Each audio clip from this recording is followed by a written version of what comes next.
We love grooving when Robbie gets up there with his guitar. It's awesome. He is one of the amazing fathers we have here at Hope. Hi, my name's David. I'm on team here at Hope, and I want to introduce you to one of the other many incredible fathers that we have here at Hope. His name is George. Some of you know him as King of the Barbie. He is a father, he is a grandfather, and he is a spiritual father for many. And I want him to tell us today a story.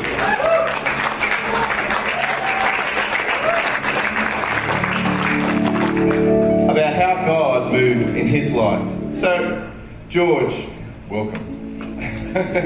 Firstly, why did you decide to move your family from South Africa to Australia?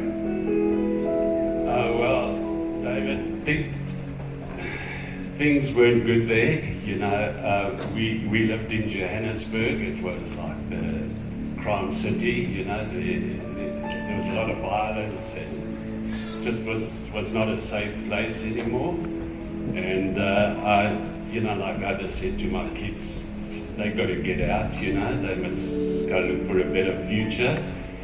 And we'd visited Australia before, you know, so everything looked the same. And I thought, well, this is the place we've got to come to. So from there, things happened really quick. My daughter came out first and took my grandkids with, and so this separated us, and we weren't ready to come yet. We had to tie things up, and that was difficult. So, but we eventually got out here, you know. So we are now, and but it wasn't easy. It wasn't easy, yeah. So in that transition time from coming from South Africa to Australia, when you were trying to get your visa, what was perhaps the most challenging part of that transition from Australia to South Africa to Australia? Well, coming here was like being on holiday, but it was getting accepted, you know, like we had to come out on a visa, which to get out of South Africa as quick as I wanted to get out, we actually applied for a work visa, which was a skilled visa, and it gives you 4 years to, you know, that window period to prove yourself, which in itself was really very difficult. And it was one of my biggest worries, you know. I thought, you know, if we don't get this right, you know, then we got to go back, and then the kids are here, you know. So anyway, it was a big worry, and at that time, you know, during the period, we found Hope Church. We've been coming here for years and years. All the kids were young. And you know, like this visa that we applied for, we had to start a business, we had to employ 3 Australians, and we had to have a certain amount of assets, which was quite difficult, you know, all of us together. And, you know, we couldn't really earn it. I couldn't go work, and, you know, just could do nothing for 4 years. And I was introduced to an immigration officer, and he did my application. The 4 years had come up, and it didn't go through. He actually botched it up a little bit. He wasn't experienced enough. That's after taking 4,000 off us, you know. So I went up to the immigration department, and I spoke with them, and I said, what's going to happen? Are you going to send me and Carol back, you know? So he said, no, we won't do that. You've got to apply for another 2 years, which I did, you know, and that was paperwork again, and we'd already done our medicals, and so we had another 2-year gap, but still very distracted. So you told me that after that 2 years was over and you were waiting for that final approval, you were telling me that you were... 4 years. Yeah, the 4 years, then the other 2 years after that to get that final approval. You were telling me that you were really struggling to sleep at that time, particularly towards the very end. You're having to take sleeping tablets to help you sleep. And then God broke through in an amazing way one night while you were sitting down on the lake. Do you want to tell us a little bit about that?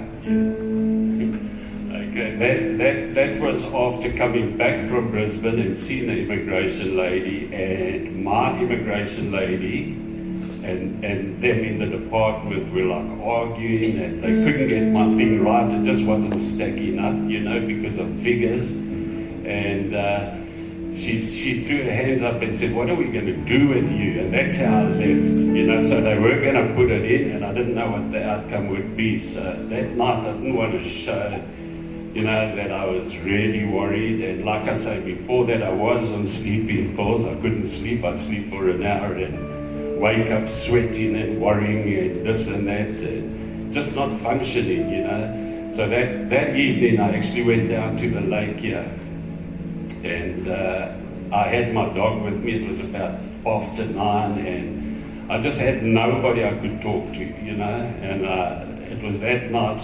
The lake was quiet. You could walk on it, you know. It was just, there was no breeze. There was nothing. And I actually didn't pray. I just said to God, I said, "What am I going to do? What am I going to do?" And I cried out to Him. I just like everything came out of me, and I didn't care. Nobody could see me, you know. So anyway, all of a sudden, I don't know after how long, but all of a sudden I just felt a movement. I felt like air blow over me, you know, and I like opened my eyes and I saw like this one bush moving, like wind had gone through it, you know.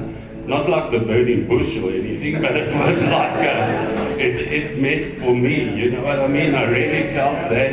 And this peace came over me, and I just felt everything's okay, you know.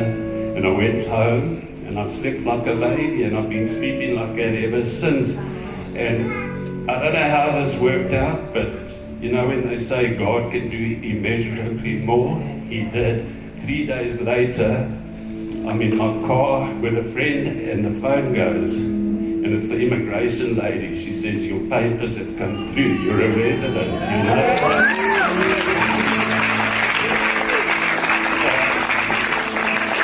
God is good, and He's the only one I trust, you know. And thanks for the church. It's been a refuge, you know. My family, my wife and I.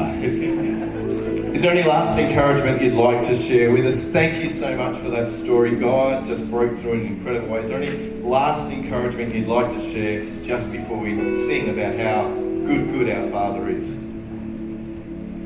Well, I mean, for me, couldn't get better than that. It's just, don't give up.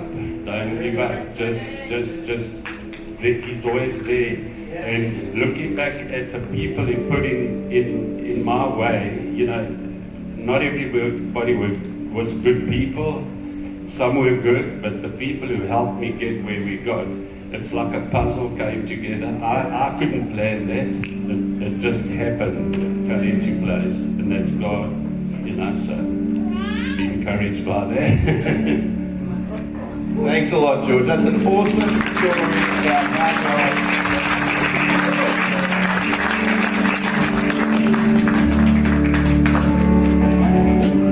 Stand, everybody.